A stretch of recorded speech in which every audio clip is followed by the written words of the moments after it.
Hello, dear aspirants. Welcome to Success Buzz Academy. This is Kiranmoy পাল। শুরু হচ্ছে আমাদের WBSSC group C ও group D এক্সামের general স্টাডিজের class.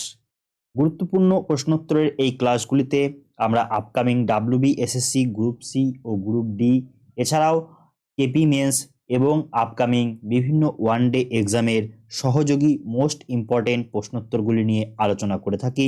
আশা করি তোমরা এই ক্লাসগুলি খুবই মনোযোগ সহকারে দেখো এবং তোমাদের এই ক্লাসগুলি থেকে অত্যন্ত উপকার হচ্ছে এমনটা এক্সপেকটেশন আমরা রেখে থাকি।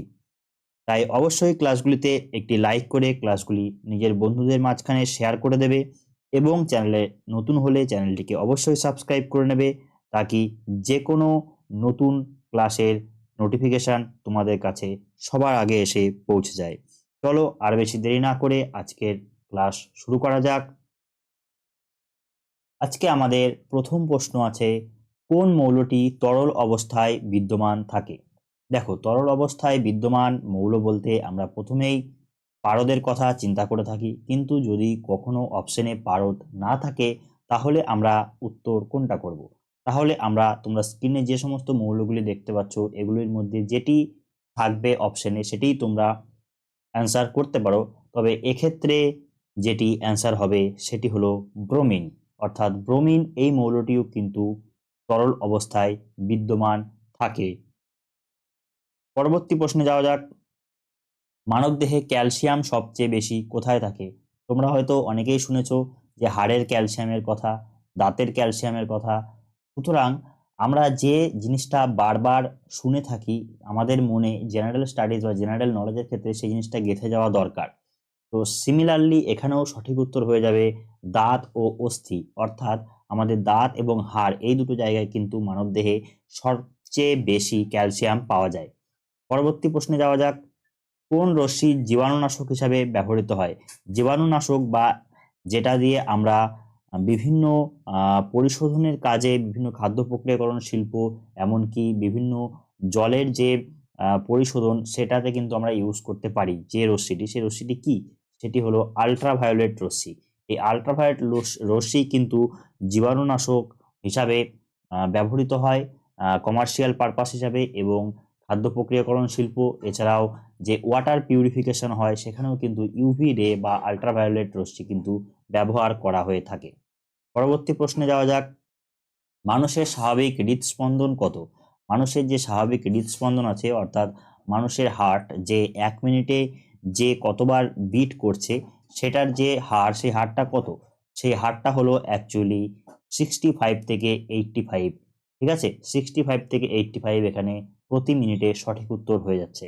যদিও মানুষের শরীরে কিন্তু 60 থেকে 100 এই যে হারটা এটা কিন্তু নর্মাল হিসাবেই ধরা হয়, কিন্তু অপশন অনুযায়ী এখানে সব থেকে সুইটেবল 65 টু 85 প্রতি মিনিট, এটাই আমরা সঠিক উত্তর করব। পরবর্তী প্রশ্নে যাওয়া যাক। শব্দ তরঙ্গ কোন মাধ্যমে চলে না? দেখো, শব্দ তরঙ্গ কঠিন মাধ্যমেও চলে, তরলেও চলে, গ্যাসীয় মাধ্যমেও চলে। গ্যাসীয় মাধ্যমে যদি শব্দ না চলতো তাহলে আমরা যে কথা বলছি এই কথাটা কিন্তু আমরা শুনতে পারতাম না, একে অপরের কথা আমরা শুনতে পারতাম না, কারণ আমাদের বায়ুমণ্ডল যে গ্যাসীয় মাধ্যম সেই গ্যাসীয় মাধ্যমে কিন্তু শব্দ ট্রাভেল করে বা সাউন্ড ট্রাভেল করে, এই জন্যই আমরা শুনতে পাই। তবে শূন্যস্থান বা ভ্যাকুমে কিন্তু কোনোভাবেই শব্দ তরঙ্গ চলাচল করে না, তাই এখানে সঠিক উত্তর হয়ে যাবে শূন্য স্থানে কিন্তু কোনো শব্দ তরঙ্গ চলাচল করে না। এখানে তোমরা ছবিটিতে দেখতে পাচ্ছ যে ভ্যাকুয়াম যেখানে, সেখানে কিন্তু কোনো রকম শব্দ তরঙ্গের গতিবিধি লক্ষ্য করা যাচ্ছে না, কিন্তু আমরা কঠিন এবং তরল মাধ্যমে সাউন্ড ওয়েভকে কিন্তু লং ওয়েভ থেকে মিডিয়াম ওয়েভ থেকে শর্ট ওয়েভ সব রকমই দেখতে পাই, কিন্তু ভ্যাকুয়ামে কোনো রকম ওয়েভ কিন্তু আমরা দেখতে পাই না। পরবর্তী প্রশ্নে যাওয়া যাক। কোনটি সবচেয়ে কঠিন প্রাকৃতিক পদার্থ? কঠিন যে প্রাকৃতিক পদার্থ অপশনগুলির মধ্যে গ্রাফাইট, কোয়ার্টজাইট, হীরা নাকি টোপাজ?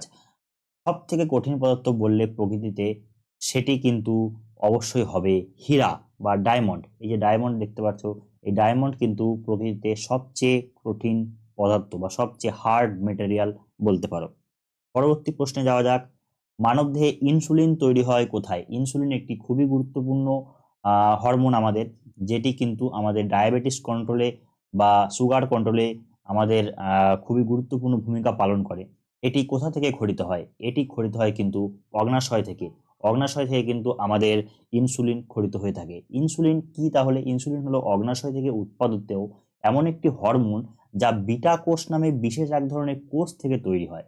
অর্থাৎ এখানে অবশ্যই মনে রাখতে হবে এই বিটা কোষের কথাটি, যে বিটা কোষ থেকে কিন্তু আমাদের ইনসুলিন সংশ্লেষিত হয়ে থাকে, বা বিটা কোষ থেকে কিন্তু আমাদের ইনসুলিন মানে নির্গত হয়ে থাকে, বা ইনসুলিনের উৎপত্তি কিন্তু হয়।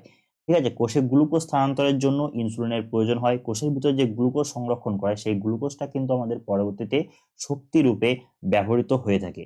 তো বোঝা গেছে, শক্তি রূপে ব্যবহৃত হয়ে থাকে কিন্তু আমাদের গ্লুকোজ। পরবর্তী প্রশ্নে যাওয়া যাক। কোন গ্যাসটি আগুন নেভাতে ব্যবহৃত হয়? আগুন নেভাতে ব্যবহৃত হয় যে গ্যাসটি, সেটির নাম কি? তোমরা ছবিতে দেখতে পেয়ে গেছো অলরেডি যে ফায়ার এক্সটিংগুইজার, সেটার মধ্যে কিন্তু কার্বন ডাই অক্সাইড থাকে। অবভিয়াসলি এখানে সঠিক উত্তর হবে কার্বন ডাই অক্সাইড। দেখো, অক্সিজেন আগুন জ্বলতে সাহায্য করে, হাইড্রোজেন আগুনকে বাড়িয়ে দেয়, নাইট্রোজেন এটার সঙ্গে আগুনের কোনো সম্পর্ক নেই যদিও, তবে কার্বন ডাই অক্সাইড এটা কিন্তু আগুনকে নেভাতে সাহায্য করে। কার্বন ডাই অক্সাইডের উপস্থিতিতে কিন্তু কোনোভাবে আগুন জ্বলতে পারে না। সুতরাং এখানে সঠিক উত্তর হবে কার্বন ডাই অক্সাইড। পরবর্তী প্রশ্নে যাওয়া যাক। রক্তচাপ মাপার যন্ত্রের নাম কি? এই যে যন্ত্রটি স্ক্রিনে দেখতে পাচ্ছ, এই যন্ত্রটি কিন্তু তোমরা সবাই দেখেছো, যেটা দিয়ে ব্লাড প্রেশার মাপা হয়। তবে কখনো কি জানার চেষ্টা করেছো এই যে যন্ত্র বা এই যে তোমার মেশিনটি, এই মেশিনটির নাম কি? এই মেশিনটির নাম কি থার্মোমিটার? মোটেই নয়। এই মেশিনটির নাম কি ব্যারোমিটার? মোটেই নয়। এই মেশিনটির নাম কি হাইড্রোমিটার? মোটেই নয়। তাহলে কি? এই মেশিনটির নাম হলো কিন্তু স্ফিগমো ম্যানোমিটার। এই মেশিনটির নাম কি? এই মেশিনটির নাম হলো স্ফিগমো ম্যানোমিটার। রক্তচাপ মাপার তাহলে যন্ত্রের নাম স্ফিগমো ম্যানোমিটার। তাহলে থার্মোমিটার দিয়ে আমরা কি করি? থার্মোমিটার দিয়ে আমরা যে কোনো কিছু উষ্ণতা মাপতে পারি। ব্যারোমিটার দিয়ে কি করি? ব্যারোমিটার দিয়ে আমরা বায়ুর চাপ মাপতে পারি। হাইড্রোমিটার দিয়ে আমরা কি করি? হাইড্রোমিটার দিয়ে কিন্তু আমরা বায়ুর আর্দ্রতা মাপতে পারি। এখানে সবসময় মনে রাখবে, হাইড্রো কথাটি যখনই আসবে, হাইড্রো কথা সবসময় কিন্তু জলের সাথে সম্পর্কিত।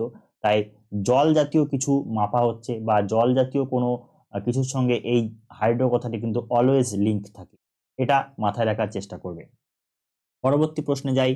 ভারতের প্রথম ইউরোপীয় শক্তি কোনটি? দেখতে পাচ্ছ স্ক্রিনে যে মানুষটির ছবি, ইনি কিন্তু ভারতবর্ষে প্রথম পদার্পণ করেছিলেন ইউরোপ থেকে। তার নাম কি? তার নাম হলো ভাস্কো দা গামা। ইনি মানে ইউরোপীয় কোন শক্তি থেকে বিলং করতেন বলতে পারবে? ইনি ছিলেন কিন্তু পর্তুগিজ, অর্থাৎ পর্তুগিজ নাবিক এরাই কিন্তু প্রথম ইউরোপীয় শক্তি হিসাবে ভারতে পদার্পণ করেছিল। অর্থাৎ ভারতের প্রথম ইউরোপীয় শক্তি যদি বলে তাহলে কিন্তু তার সঠিক উত্তর হবে পর্তুগিজ, নট কিন্তু ইংরেজ বা ফরাসি বা ওলন্দাজ। প্রথম এসেছিল ভারতে পর্তুগিজ, এবং এই পর্তুগিজ নাবিক ভাস্কো দা গামা যখন ভারত থেকে যে পরিমাণ মশলা নিয়ে গেছিলেন ইউরোপে, সেই পরিমাণ মশলা বিক্রি করার পর বলা হয়ে থাকে তার সমস্ত খরচা বাদ দিয়েও 60 গুণ, 60 গুণেরও বেশি পরিমাণ তার লাভ হয়েছিল বা মুনাফা তিনি অর্জন করেছিলেন। যার জন্য কিন্তু পরবর্তী সময়ে বিভিন্ন ইউরোপীয় শক্তি ভারতবর্ষের প্রতি ইন্টারেস্ট দেখায় এবং ভারতবর্ষকে তারা উপনিবেশ হিসাবে গ্রহণ করতে বা উপনিবেশ হিসাবে নিজেদের পদানত করতে বারবার কিন্তু বাধ্য করতে থাকে, এবং পরবর্তীতে ভারতকে নিজেদের উপনিবেশ করার চেষ্টায় তারা মত্ত হয়ে ওঠে এবং লড়াইয়েও কিন্তু পিছপা হয় না। পরবর্তী প্রশ্নে যাওয়া যাক।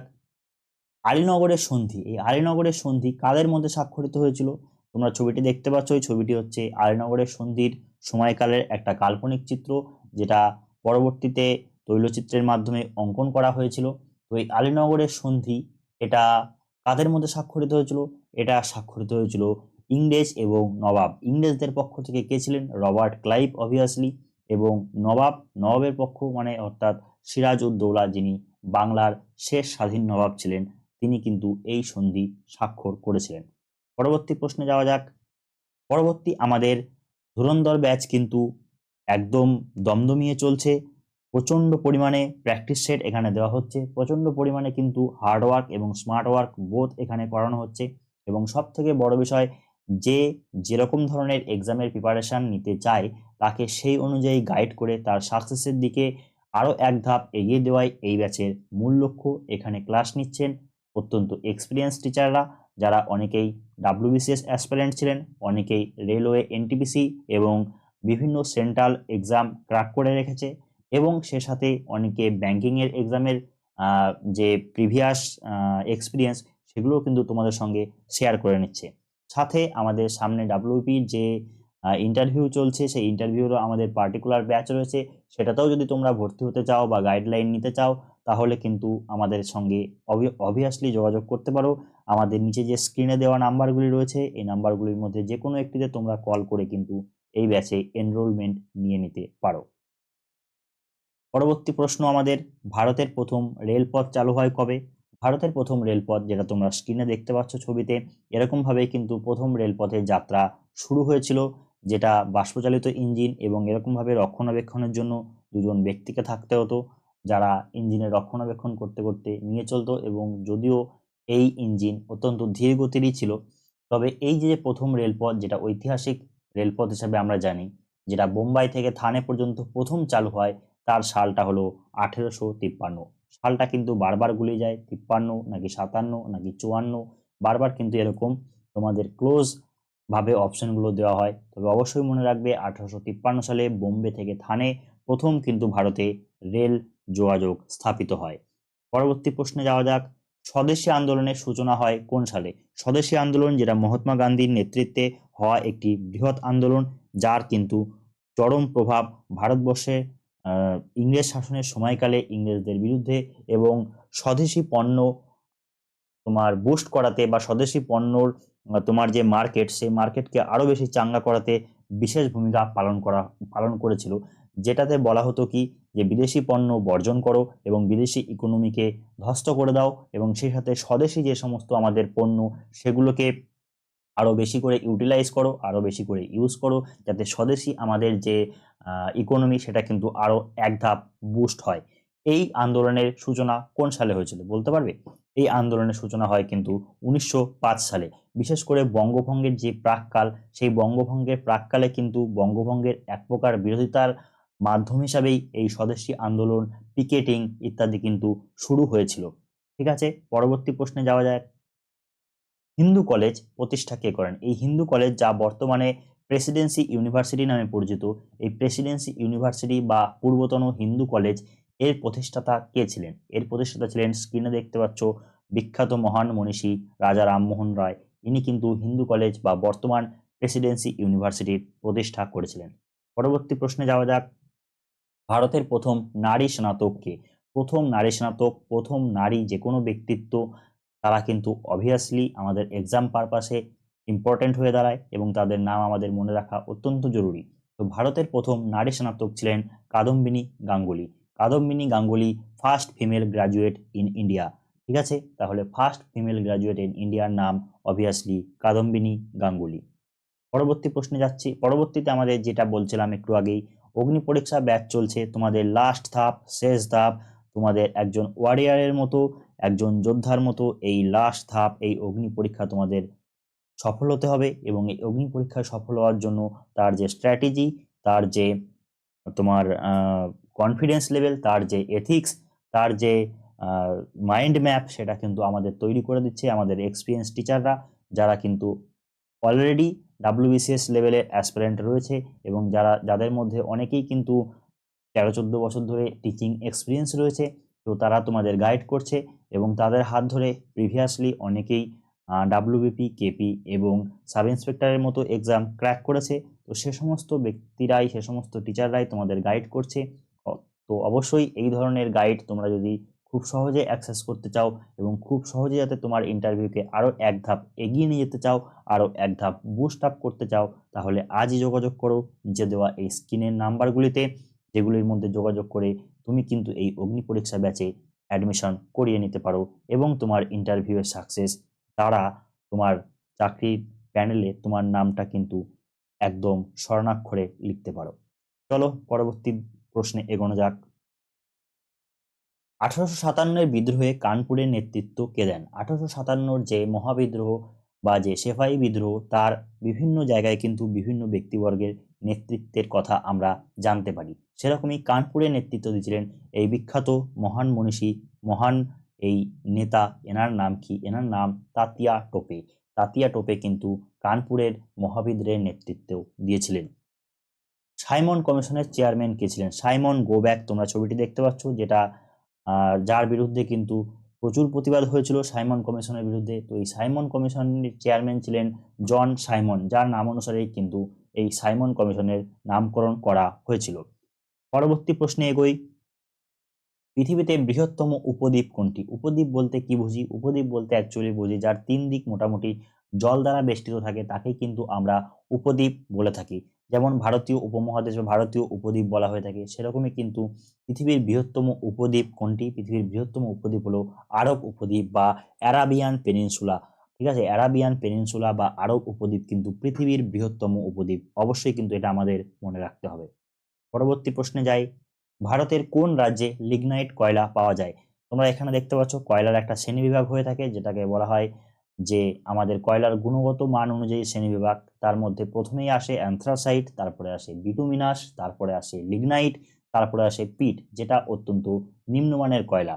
তবে উৎকৃষ্ট মানের কয়লা কিন্তু অ্যান্থ্রাসাইট এবং লিগনাইট এবং বিটুমিনাস, এরা কিন্তু মধ্যম বর্গের বা মধ্যম মানের কয়লা আমরা বলতে পারি। তো এই যে যে লিগনাইট কয়লা, এই যে বিশেষ ধরনের আমাদের লিগনাইট কয়লা, সেই কয়লা কিন্তু সব থেকে বেশি পাওয়া যায় কোথায়? সব থেকে বেশি কিন্তু পাওয়া যায় আমাদের তামিলনাড়ু রাজ্যে।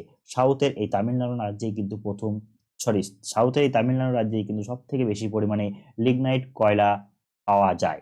ঠিক আছে, তো এটা অবশ্যই মনে রাখতে হবে, লিগনাইট কয়লা সব থেকে বেশি পাওয়া যায় তামিলনাড়ু রাজ্যে। ভারতে দারিদ্র্য সীমা কে নির্ধারণ করেন? পভার্টি যে লাইন, যে কোন লাইনের বা কোন ইনকামের নিচে থাকলে একজন মানুষকে পুয়ার হিসাবে ধরা হবে বা একজন মানুষকে গরিব হিসাবে মানা হবে, সেই পভার্টি এস্টিমেশন বা পভার্টি লাইন, এই লাইনটার সীমানা কে নির্ধারণ করে? নীতি আয়োগ, আরবিআই, সেবি, ন্যাবার্ড, কে? দেখো এখানে কনফিউশন হতেই পারে। ন্যাবার্ড, যেটা কিন্তু তোমাদের ফাইন্যান্সিং করে আমাদের বিভিন্ন কৃষিক্ষেত্রে এবং বিভিন্ন তোমার প্রাইমারি সেক্টরগুলিতে, তো সেখানে এরা একটা কনফিউশনের জায়গা থাকতেই পারে। তবে বলবো ন্যাবার্ড কিন্তু শুধুমাত্র ফাইন্যান্সিং করে, ন্যাবার্ডের কিন্তু কোনো রকম তোমার দারিদ্র্য সীমার সাথে কোনো যোগাযোগ নেই। SEBI, stock exchange board of India, যেটা কিন্তু ভারতের স্টক মার্কেটকে রেগুলেট করে, সুতরাং এরও কিন্তু দারিদ্র্য সীমার সাথে কোনো লিঙ্ক নেই বা কোনো যোগাযোগ নেই। এরপরে আসছে RBI, reserve bank of India, যেটা কিন্তু ভারতবর্ষের ফাইন্যান্সিয়াল এবং ভারতবর্ষের বিভিন্ন আর্থসামাজিক কাঠামোর নিয়ন্ত্রণে গুরুত্বপূর্ণ ভূমিকা পালন করে। যদিও আরবিআই কিন্তু দারিদ্র্য সীমা নির্ধারণ করে না, তবে দারিদ্র্য সীমা নির্ধারণ করে নীতি আয়োগ, যা কিন্তু আমাদের পভার্টি এস্টিমেশন ইন ইন্ডিয়া এই সেক্টরে বা পভার্টি লাইন তৈরিতে গুরুত্বপূর্ণ ভূমিকা পালন করে, এবং নীতি আয়োগ দ্বারাই কিন্তু আমাদের দারিদ্র্য সীমা নির্ধারিত হয়। পরবর্তী প্রশ্নে যাই। বাজেট পেশ কে করেন? তোমরা অনেকবার দেখেছো বাজেট পেশ করতে ইউনিয়ন বাজেট বা সেন্ট্রাল বাজেট যেটা হয়, সেটা নির্মলা সীতারামন জি আমাদের সংসদে কিন্তু তিনি বাজেট পেশ করেন। তো নির্মলা সীতারামন জি অ্যাকচুয়ালি তার র্যাঙ্ক কি? তার র্যাঙ্ক হলো তিনি হলো অর্থমন্ত্রী, অর্থাৎ বাজেট পেশ কিন্তু অবশ্যই করবেন অর্থমন্ত্রী। অর্থমন্ত্রী কিন্তু বাজেট পেশ আমাদের করে থাকে। এবং তোমরা ওয়েস্ট বেঙ্গলেও দেখেছো, ওয়েস্ট বেঙ্গলেও কিন্তু চন্দ্রিমা ভট্টাচার্য, যিনি কিন্তু অর্থ প্রতিমন্ত্রী আমাদের, তিনি কিন্তু আমাদের বাজেট পেশ করেন। তো আমরা এই জায়গা থেকে মনে রাখতেই পারি, যেহেতু নির্মলা সীতারামনজিকে আমরা বাজেট পেশ করতে দেখেছি, সুতরাং বাজেট পেশ করেন কিন্তু অর্থমন্ত্রী। পরবর্তী প্রশ্ন। ভারতের প্রথম জিএসটি পরিষদের সভাপতিকে? প্রিভিয়াস ক্লাসে আমরা দেখেছিলাম জিএসটি পরিষদ কিভাবে তৈরি হয়েছিল। জিএসটি এসেছিল কোথা থেকে? 2016 সালে 101তম কনস্টিটিউশনাল অ্যামেন্ডমেন্ট যে অ্যাক্ট, সেই অ্যাক্টের অধীনে কিন্তু জিএসটি প্রথম ইমপ্লিমেন্টের কথা বলা হয়, এবং জিএসটি ইমপ্লিমেন্ট হয় কিন্তু 2017 সাল থেকে। এটা অবশ্যই মনে রাখতে হবে, 2016 সালের অ্যাক্টে জিএসটি এসেছিল, কিন্তু 2017 সাল থেকে কিন্তু জিএসটি ইমপ্লিমেন্ট হয়েছিল। তো এই জিএসটি যে প্রথম পরিষদ বা জিএসটি যে প্রথম কাউন্সিল, সেই জিএসটি কাউন্সিলের প্রথম সভাপতি কে ছিলেন? প্রথম সভাপতি ছিলেন তৎকালীন অর্থমন্ত্রী অরুণ জেটলি। অরুণ জেটলি তৎকালীন অর্থমন্ত্রী জিএসটি পরিষদের প্রথম সভাপতি ছিলেন। পরবর্তী প্রশ্নে যাচ্ছি। কোনটি প্রত্যক্ষ কর নয়? প্রত্যক্ষ কর, পরোক্ষ কর কি? দেখো ডাইরেক্ট ট্যাক্স বা ইনডাইরেক্ট ট্যাক্স বলতে আমরা সেই ধরনের ট্যাক্সগুলোর বিভাজনকে বুঝি যে ট্যাক্সগুলো সাধারণত আমরা সরকারের খাতায় ডাইরেক্টলি জমা করি বা প্রত্যক্ষভাবে জমা করি, বা ফিজিক্যালি যেটাকে আমরা জমা করতে বাধ্য, সেটাকে আমরা বলি ডাইরেক্ট ট্যাক্স। যেমন কি? যেমন ইনকাম ট্যাক্স, যেমন কর্পোরেশন ট্যাক্স, যেমন প্রপার্টি ট্যাক্স, যেমন inheritance tax, gift tax, wealth tax. ঠিক আছে, এগুলো কিন্তু আমাদের ডাইরেক্ট ট্যাক্স। কিন্তু ইনডাইরেক্ট ট্যাক্স কোনগুলো? যেমন হচ্ছে যে ট্যাক্সগুলো আমরা সাধারণত সরকারকে সরাসরি না দিয়ে পরোক্ষভাবে কোনো পণ্য বা কোনো সার্ভিস যখন ক্রয় করছি তখন তার মাধ্যমে দিয়ে থাকি। যেমন কি custom duty, excise duty, service tax, sales tax, VAT ইত্যাদি।